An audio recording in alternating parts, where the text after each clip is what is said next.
রাতের অন্ধকারে কলেজের ছাদ থেকে ঝাঁপ দিল ছাত্রী। ঘটনাটি ঘটেছে পূর্ব মেদিনীপুর জেলার কাঁথি আয়ুর্বেদিক কলেজে। রবিবার রাতে এই ঘটনা জানাজানি হতেই হইচই পড়ে যায় এলাকায়। ওই রাত্রি ওই মেয়েটা হোস্টেলে বসে ওই উপরে 4 তলাতে বসে বসে কথা বলছিল ফোনে। যতটা আমি জানি না, ওই মুহূর্তে আমি ছিলাম না, বাট ওই 4 তলাতে বসে ফোনে কথা বলছিল। ওখান থেকেই মানে যেমন হয়ে পড়ে গেছে।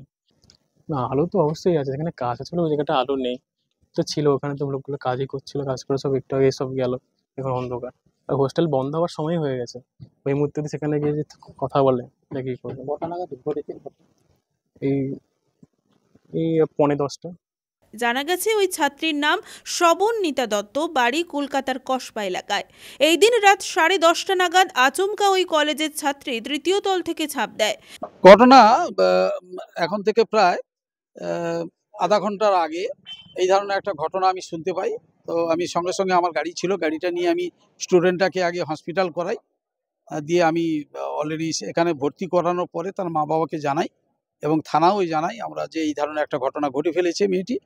তো মেয়েটির নাম সমন্বিতা দত্ত, বাবা মানে কলকাতার 43 কসবাতে বাড়ি, তো এখানে থাকে, এটা ওল্ড ফার্স্ট ইয়ার। ঘটনার সঙ্গে সঙ্গে ওই ছাত্রীর সহপাঠী হোস্টেল কর্তৃপক্ষের তরফ থেকে ছাত্রীকে স্থানীয় কাঁথি মহকুমা হাসপাতালে নিয়ে যাওয়া হয়। পরে তাকে কলকাতায় পাঠানো হয়। এখনই সেটা আমাকে কেউ কেউ বলছে, তবে কতটা ঠিক কতটা বেঠিক এখনো পর্যন্ত আমি ইনভেস্টিগেশন করার সময় পাইনি। কারণ মেয়েটি যেহেতু এই ধরনের ঘটনা ঘটেছে, আমি মেয়েটিকে নিয়ে সঙ্গে সঙ্গে হসপিটালে মানে তার মানে আরোগ্যর জন্য চেষ্টা করছি এবং এখানে রেফার করেছে। আমি মেয়েটিকে নিয়ে একটা অ্যাম্বুলেন্সে দিয়ে আমি গাড়ি করে এই মণিপাল, যেটা বেলেঘাটা মণিপাল, ওইখানে অ্যাডমিশনের জন্য যাচ্ছি। তার মা বাবা বেলেঘাটা মণিপালে অ্যাডমিশনের জন্য আমাকে জানালো, তাই আমি ওইখান পর্যন্ত নিয়ে যাচ্ছি। কি কারণে এই ঝাঁপ তা নিয়ে যথেষ্ট ধোঁয়াশা রয়েছে। জানা গেছে ওই ছাত্রীর পায়েও চোট রয়েছে, তবে অল্পের জন্য বড়সড় দুর্ঘটনা থেকে রক্ষা পেয়েছে ছাত্রীটি। তো আছে, বাট এটা কি যারা ম্যানেজমেন্টে রয়েছে তাদের গাফিলতির কারণে এত বড় দুর্ঘটনা? গাফিলতি না, ওখানে ম্যাডামরা ছিলেন, ওইটা টাইমটা খেতে সব চলে এসেছিলেন, তো ওই জন্য। একটা যেটা আমরা শুনতে পাচ্ছি যে ওই যে মেয়েটা এখানে পড়ে গেছে বা অন্য কোনো ঘটনা ঘটেছে তার সঙ্গে, ও নাকি মানসিকভাবে ভেঙে পড়েছিল কয়েকদিন। না, উনি ওই মেয়েটার কি মানে সামাজিক এটা মানে কোনোটা প্রবলেম আছে মাথার, যতটা আমি জানি আর কি, আমরা সবাই জানি মেয়েটার খুব মাথার সমস্যা আছে।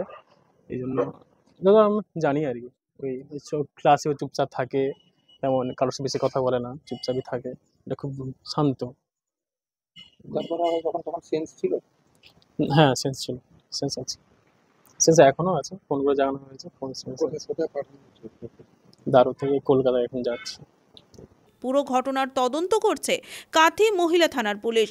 এই বিষয়ে কলেজের সম্পাদক সুকমল মাইতি জানান, আমাদের প্রতিটা ফ্লোরে ব্লক করা আছে, কারণ মেয়েরা যেসব ফ্লোরগুলোই আছে, 2টো ফ্লোর, সেই 2টো ফ্লোর ব্লক। বাট ওদের কাছে চাবি থাকে, ওরা কখন কখন বেরোয়, আবার চাবিটা ওরা নিজের দায়িত্বে রাখে। ঠিক আছে, তো আন্ডার মানে কনস্ট্রাকশন, তো ও কখন বেরিয়ে উপরে উঠে গেছে সেখানে তো আমাদের কিছু করার নেই, যেহেতু কনস্ট্রাকশনটা কমপ্লিট হয়নি, রানিং আছে, সেটা এই ধরনের বিষয়টা। আর আমরা তো এই ধরনের আশা মানে বাইরে কাজটা ঘটেছে, আমরা এর পরের বারে আমরা একদম সজাগ সচেতন। ওটা মানে আমাদের আলো যেটা আছে, আমরা আর কিছু আলো বাড়ানোর জন্য জেলা পরিষদে আমরা আবেদন করেছি, সভাধিপতি কথা দিয়েছেন আমাদের একটা হাইমাস লাইট লাগানোর, তো আমরা খুব তাড়াতাড়ি ওটা করব। তবে লাইট নেই এমন নেই, লাইট সব জায়গায় রয়েছে, পর্যাপ্ত পরিমাণ বলতে ধরুন দিনের আলোর মতো আলো আমরা করতে পারিনি, এটা আমাদের প্রাইভেট সংস্থা, সরকারি সংস্থা নয়, আমরা চেষ্টা করে যাচ্ছি ভালো করার। ব্যুরো রিপোর্ট, খবর BCBS।